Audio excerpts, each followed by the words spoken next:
আসসালামু আলাইকুম এভরিওয়ান, সবাইকে পবিত্র জুম্মা মুবারক। ডিসেম্বর মাসটা বাংলাদেশ ক্রিকেটের জন্য খুব ভালো একটি সময় বয়ে এনেছে, কারণ ডিসেম্বর মাসে আমাদের ইয়াং ক্রিকেটাররা এশিয়া কাপ চ্যাম্পিয়ন হয়েছে, আমাদের দল গ্লোবাল টি-20 লিগে রংপুর রাইডার্স চ্যাম্পিয়ন হয়েছে। এছাড়া নারীরা আয়ারল্যান্ডের বিপক্ষে 3-0 সিরিজ জয়লাভ করেছে। এমনকি বাংলাদেশ কিন্তু এই ডিসেম্বর মাসে এসে 3-0 সিরিজ হারিয়েছে, হোয়াইট ওয়াশ করেছে ওয়েস্ট ইন্ডিজ জাতীয় দলকে।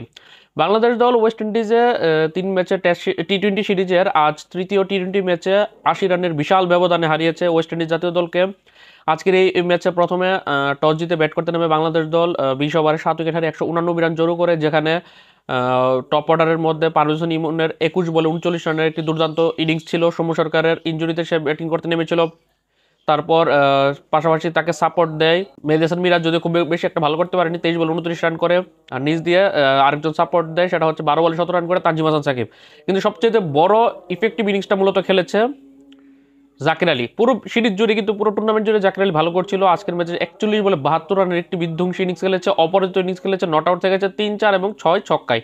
এই 189 রান করেছে বাংলাদেশ। 190 রানের বিশাল টার্গেট চেস করতে নেমে ওয়েস্ট ইন্ডিজ দল 16/4 বলে 109 রান করে তারা অল আউট হয়ে যায়, যেখানে মাহিদি হাসানের বোলিং জাদু ছিল, রিশাদ হোসেনের বোলিং জাদু ছিল। যেখানে মাহিদি হাসান 3 ওভার মাত্র 13 রান দিয়ে 2 উইকেট শিকার করেছে, অন্যদিকে রিশাদ হোসেন 4 ওভার 21 রান দিয়ে 3টি উইকেট শিকার করেছে। এমনকি হাসান মাহমুদ 3 ওভার মাত্র 9 রান দিয়ে 1 উইকেট শিকার করেছে। পাশাপাশি দুজন তাসকিন 30 রান দিয়ে 2 উইকেট শিকার করেছে এবং তানজিম হাসান সাকিব 31 রান দিয়ে 1 উইকেট শিকার করেছে। এখন এই যে আজকের ম্যাচের তো ম্যান অফ দ্য ম্যাচ মানে অবভিয়াস চয়েস ছিল জাকির আলী, 41 বলে 72 রান করে সে ম্যান অফ দ্য ম্যাচ হয়েছে।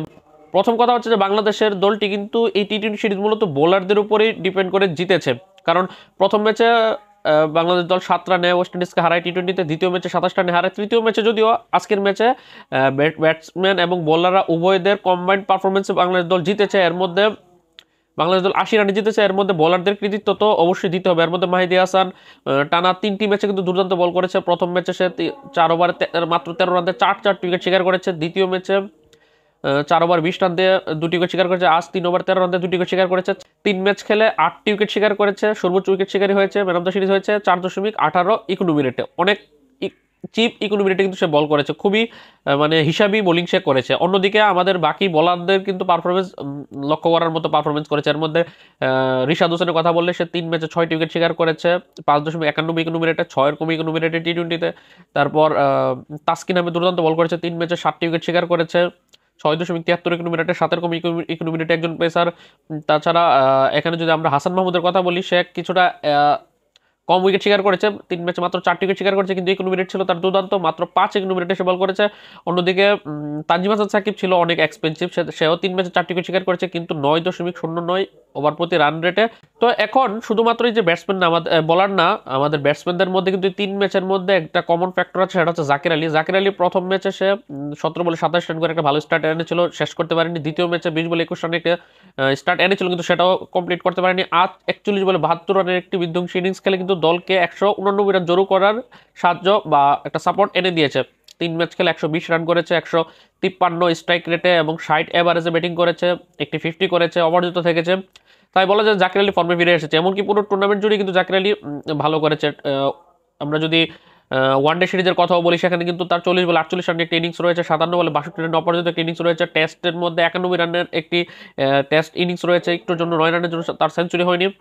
পুরো সিরিজের কথা বললে বাংলাদেশ দল কিন্তু ওয়েস্ট ইন্ডিজের বিপক্ষে টেস্ট সিরিজটা ড্র করেছে। প্রথম ম্যাচে বাংলাদেশ 201 রানে হেরেছে ওয়েস্ট ইন্ডিজের কাছে, দ্বিতীয় ম্যাচে কামব্যাক করেছে, 101 রানে তাদেরকে হারিয়েছে।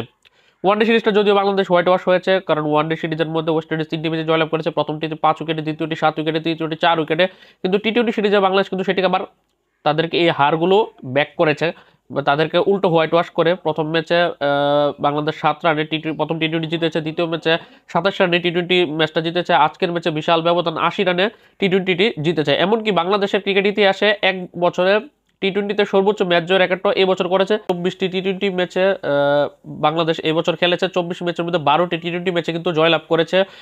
এর আগে সর্বোচ্চ মনে হয় জয় 10 বা 11টি ছিল, 27 ম্যাচ খেলে অনেক আগে, কয়েক বছর আগে। আর এই বছরটা আসলে বাংলাদেশের জন্য একদম বেস্ট হয়েছে এবং ডিসেম্বর মাসটা অ্যাটলিস্ট শেষ হয়েছে খুব ভালোভাবে, কারণ আমাদের ডিসেম্বরে আর কোনো খেলা নেই। এই 20 ডিসেম্বর আজকেই ছিল শেষ ইন্টারন্যাশনাল ম্যাচ। তারপরেই আমাদের ক্রিকেটাররা একটা হালকা একটু বিশ্রামের পর তারা 30 ডিসেম্বর থেকে বিপিএল এ মনোনিবেশ করবে।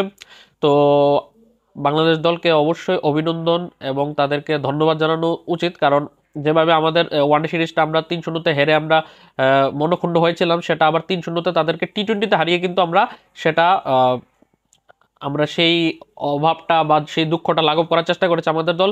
আমরা ওয়ানডেতে হেরেছি, এটার তো কষ্ট আছে, কারণ ওয়ানডে আমাদের ফেভারিট ফরম্যাট, কিন্তু আমরা টি-20 আমাদের ফেভারিট ফরম্যাট না। ওই জায়গাতে আমরা টি-20তে ওয়েস্ট ইন্ডিজের মতো টি-20 দুইবারের টি-20 বিশ্বকাপ চ্যাম্পিয়ন দলকে তাদের মাঠে 3-0 হারিয়েছি, এটা অনেক বড় একটা পাওয়া। এর আগে আমরা 2022 সালে আমরা ওয়েস্ট ইন্ডিজ সফরে গিয়ে কিন্তু আমরা টেস্ট এবং টি-20 সবগুলো হেরেছিলাম, ওয়ানডে ম্যাচে আমরা তাদেরকে 3-0 হোয়াইট ওয়াশ করেছিলাম। এবার আমরা তাদেরকে টি-20তে হোয়াইট ওয়াশ করে এসেছি।